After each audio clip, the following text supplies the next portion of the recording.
The Dolphins didn't just show up against Buffalo. They arrived with something burning in their eyes, like a team that had heard enough talk, enough doubts, and was finally ready to make a statement that couldn't be ignored. From the very first snap, you could feel it. That strange electricity that makes football feel alive. The kind that tells you something big is about to happen. And if you blink, you might miss it. And then it started. The Dolphins opened the game like a storm that doesn't warn you before it hits. They carved through Buffalo's defense, every play slicing a bit deeper, every yard saying something louder. A 16-point lead in the first half wasn't luck. It was intent. It was speed, timing, and attitude. And the moment that scoreboard flashed 30-13 by the end, it didn't just mean another win. It meant something heavier. It meant a message sent, maybe even delivered right to the heart of their AFC East rivals. Miami hadn't beaten Buffalo since that narrow 21-19 win back in 2022. And maybe that fact lingered in every player's mind. Maybe that's why they never took their foot off the gas. The last time they dominated the Bills like this was 2011, that 35-8 blowout that felt like ancient history. But Sunday wasn't about history. It was about the now, about a defense that finally played like it refused to be forgotten, an offense that didn't just score but attacked, and a team that looked like it remembered who it really is. Because that defense, it didn't just hold Buffalo, it suffocated them. 3 turnovers, 3 sacks, and the Bills, a team that entered the game averaging nearly 30 points a week, walked out with only 13. 13. When was the last time Josh Allen looked that uncertain, that pressed, that desperate? The Dolphins made him hesitate, made him second-guess throws he usually fires, without blinking.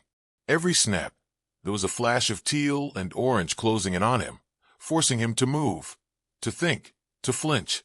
And when a quarterback like Allen flinches, you know you've done your job. Jack Jones was everywhere, the kind of everywhere that doesn't show up in just one stat line. He punched the ball loose from James Cook like he'd been waiting all week for that exact second. And when Juju Brents scooped it up, you could see the sideline ignite. Brents wasn't just recovering a fumble. He was erasing doubts. 2 catches allowed on 5 targets for 12 yards? That's what you call ownership. Jones wasn't done either. 2 tackles for loss. Everyone a reminder that this defense doesn't wait for mistakes. It creates them. Then there was Jordan Brooks. 12 tackles, 2 for loss, 1 forced fumble. And more than just numbers, there's something about the way he moves. Like every tackle carries purpose. He hit the 100-tackle mark for the 5th straight season. And honestly, does anyone even realize how ridiculous that is? 760 career tackles and counting. And right now, he leads the entire NFL in tackles. That's not just production. That's consistency that borders on obsession. Brooks doesn't just find the ball. He lives where the ball is. Minkah Fitzpatrick, calm, precise, surgical when it mattered. He scooped up a fumble and then made that crucial stop on Buffalo's 2-point try in the 4th. It wasn't flashy, but it was the kind of play that shifts the pulse of a game. And then Ifeatu Melifonwu, who'd been waiting for that one moment, finally grabbed his first interception of the season, killing off a 9-minute Buffalo drive that had threatened to shift everything. That pick wasn't just a turnover.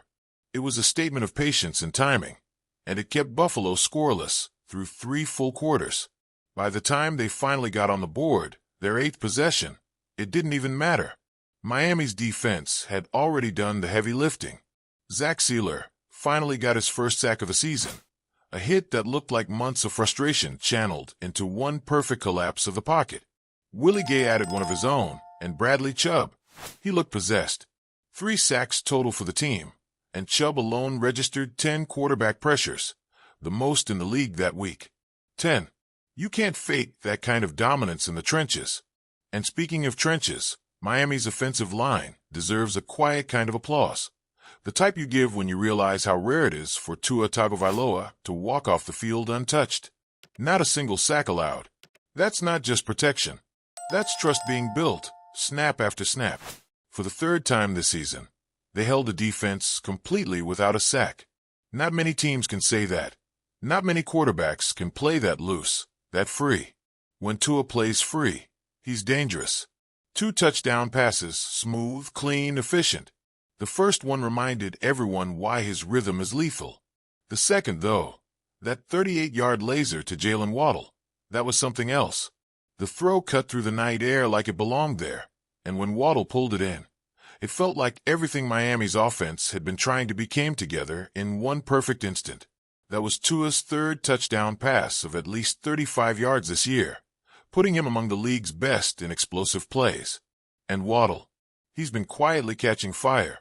4 catches of 35-plus yards since Week 5, sitting in the top 10 for receiving yards now, with 667.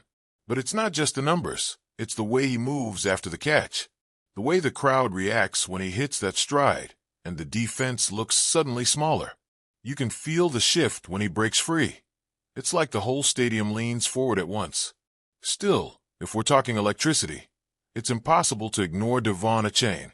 2 touchdowns, 225 yards from scrimmage. You read that right. 225. Second highest total of his career, and the kind of performance that makes you check the stats twice because it doesn't even feel real. There's something almost unfair about his burst. He doesn't just hit the hole.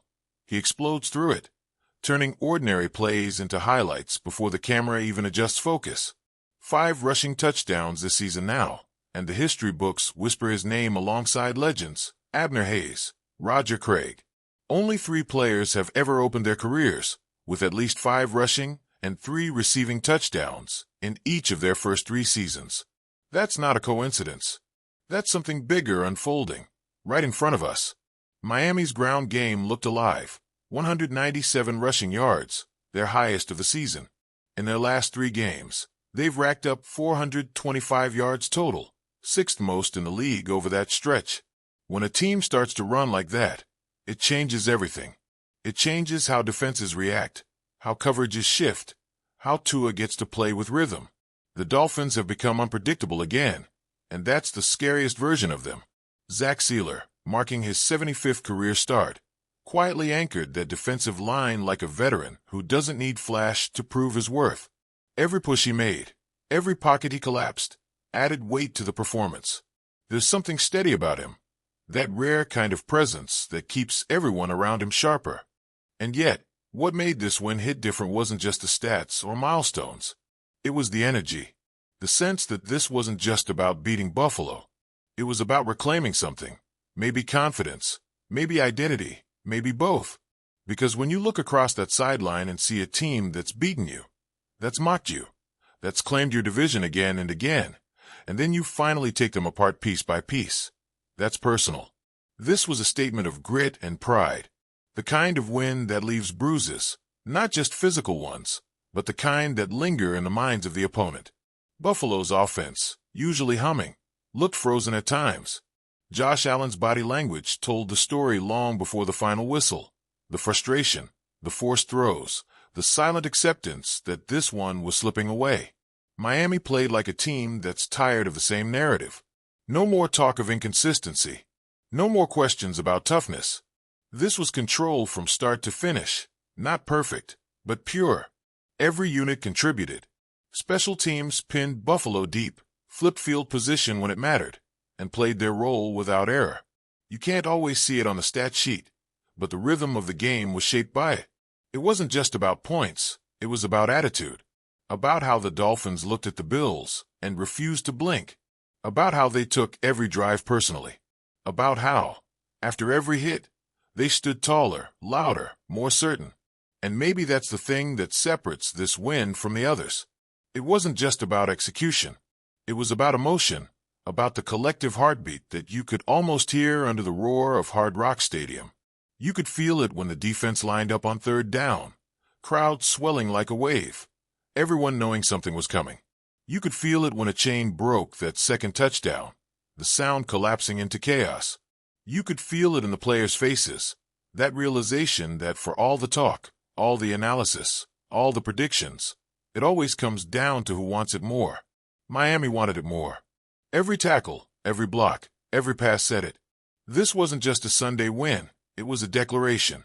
The Dolphins reminded everyone, especially Buffalo, that the AFC East runs through Miami, not as a prediction, but as a warning. Because this team, when it plays with this kind of fire, this kind of control becomes something else entirely. Dangerous, relentless, and very, very real.